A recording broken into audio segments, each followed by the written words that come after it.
Today we see the design aspects of Pelton wheel. First one is the velocity of jet. The velocity of jet at inlet is given by Phi1. Phi1 is equal to Cv square root of 2gh. That Cv is equal to coefficient of velocity, that is equal to 0.98 or 0.99, and h is equal to the net head on the turbine, that h is equal to the net head on the turbine. Second design aspect is the velocity of the wheel. Velocity of the wheel, small u. The velocity of the wheel u is given by u is equal to ku square root of 2gh, where that ku is equal to the speed ratio, where that ku is equal to the speed ratio is equal to 0.43 to 0.48. Third aspect is the angle of deflection of jet. Angle of deflection of jet. The angle of deflection of jet through the bucket is taken as 165 if no angle of deflection is given. If no angle of deflection is given. The blade angle of deflection phi is equal to 180 minus delta. Delta is the angle of deflection, that is equal to 165. Fourth one is the mean diameter of the wheel. Mean diameter of the wheel or pitch diameter of the wheel, capital D, is given by u is equal to pi dn by 60. U is equal to pi dn by 60. That D is the mean diameter of the wheel or pitch diameter of the wheel, and n be the speed in rpm. So we get the mean. So we get the velocity of the blade u is in terms of meter per second. Jet ratio, it is denoted by small m. The jet ratio is given by mean diameter of the wheel to the diameter of the jet. The jet ratio is given by mean diameter of the wheel to the mean diameter of the jet, to the diameter of the jet. That capital D is the mean or pitch diameter of the Pelton wheel, and small d is the diameter of the jet. It lies between 11 and 16, but in practically it is adopted as 12.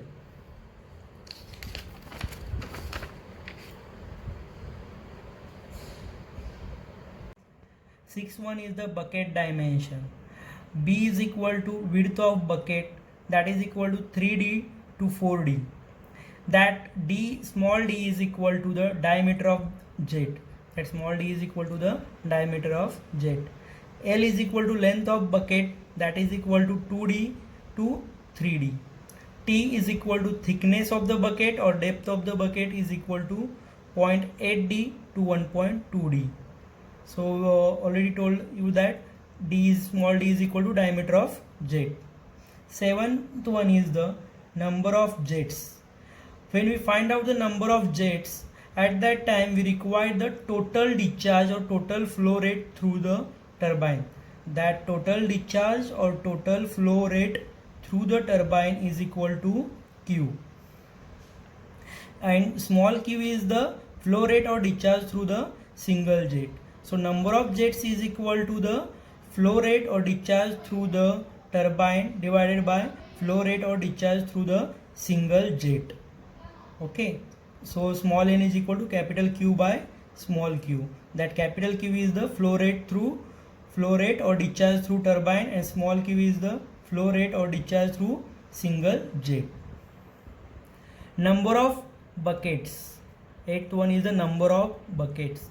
That number of buckets on runner is given by Z. Z is equal to 15 plus D by capital D by twice of small d. Capital D by twice of small d. 1 by 2 is equal to 0.5, and capital D by small d is the jet ratio. Capital D by small d is equal to jet ratio m. So Z is equal to 15 plus 0.5 of m. We start the problems now. Just read the question that display on your screen. A Pelton wheel is to be designed for the following specifications. The specifications are given as power, brake power or shaft power 9560 kilowatt, head 350 meter, speed 750 rpm, overall efficiency 85%, jet diameter not to exceed 1/6 of the wheel diameter. That means jet diameter to wheel diameter ratio is equal to 1/6. Determine the wheel diameter. The wheel diameter is equal to capital D. Diameter of jet, that means small d. The number of jets required, that small n. Take CV is equal to 0.985 and speed ratio is equal to 0.45. Okay, given is the brake power or shaft power is equal to 9560 kilowatt, head is equal to 350 rpm, speed is equal to 750 rpm, overall efficiency 85%, ratio of jet diameter to wheel diameter is equal to 1/6, coefficient of velocity CV is equal to 0.985, speed ratio K suffix U is equal to 0.45. We have to find out the wheel diameter, capital D, diameter of jet, small d, number of jets required, small n. First we find out the wheel diameter, capital D. Before that we find out the value of velocity of the wheel. Velocity of the wheel is equal to U is equal to pi dn by 60. From here we have to find out the wheel diameter D. Before that, find out the velocity of wheel is equal to K suffix U square root of 2gh. Ku is the speed ratio, that is equal to 0.45 given. Ku is equal to 0.45 square root of 2. G is the acceleration due to gravity 9.81. H is the head on the turbine, that is 350 meter. So we finally from the calculation we get U is equal to 37.3 meter per second. By using that value of velocity of the wheel, we find out the diameter of the wheel. U is equal to pi dn by 60. Already we find out U is equal to 37.3. Pi as it is D we have to find out, and speed n is equal to 750 rpm divided by 60. So we get the wheel diameter is equal to 0.95 meter. That is our first answer. Second one is the diameter of jet. Diameter of jet. We know the d, small d by d is equal to 1/6. Small d means the diameter of jet. Capital D is the diameter of the wheel. So small d is equal, diameter of jet is equal to diameter of wheel by 6.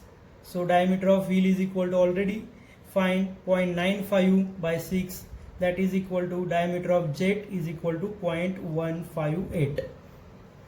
Third one is the number of jets required. Before find the number of jet required, we find out the total discharge through the Pelton wheel and discharge through the one jet. Discharge through the one jet. So to find out the total discharge through Pelton wheel by using the overall efficiency formula. Overall efficiency, already we know that the overall efficiency is equal to shaft power by water power.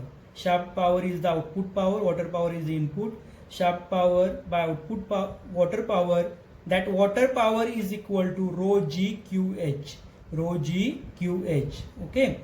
And shaft power is given 9560 kilowatt. 9560 kilowatt. We have to convert that 9560 kilowatt to the watt by multiplying 1000. By multiplying 1000. Here we convert shaft power 9560 kilowatt to the watt by multiplying this 1000.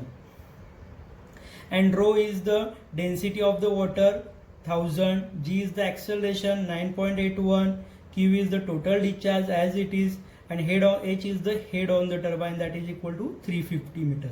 And overall efficiency is given 85%, means 0.85. From here we get total discharge. Q is equal to 3.27 meter cube per second. Q is equal to 3.27 meter cube per second. Again we find out the discharge of one jet. That Q is the total discharge through the Pelton wheel. We have to find out discharge through one jet. Discharge through one jet. Discharge through one jet is equal to Q is equal to area into velocity. So area is the area of the jet and velocity is the velocity of the jet. That area of jet is the small a, velocity of jet is v1. So area of the jet A is equal to pi by 4 d square. D is the diameter of the jet and v1 is the velocity of jet. That v1 is velocity of jet, that is equal to cv square root of 2gh. That v1 is equal to cv square root of 2gh. Okay, v1 is the velocity of jet, that velocity of jet is equal to cv square root of 2gh. We put the value of diameter of jet 0.158. Here we find out the diameter of jet. That diameter of jet put here 0.158 and diameter square is 0.158 square. cv is already we know 0.985 square root of 2gh. 2g is the acceleration 9.81, h is the head 350. From here we get q, small q 1.6 meter cube per second, that is the discharge of one jet, discharge through one jet. So number of jets is n is equal to total discharge divided by discharge of one jet, means n is equal to capital Q by small q. That capital Q is 3.27 divided by 1.6. So number of jets is equal to 2 jets.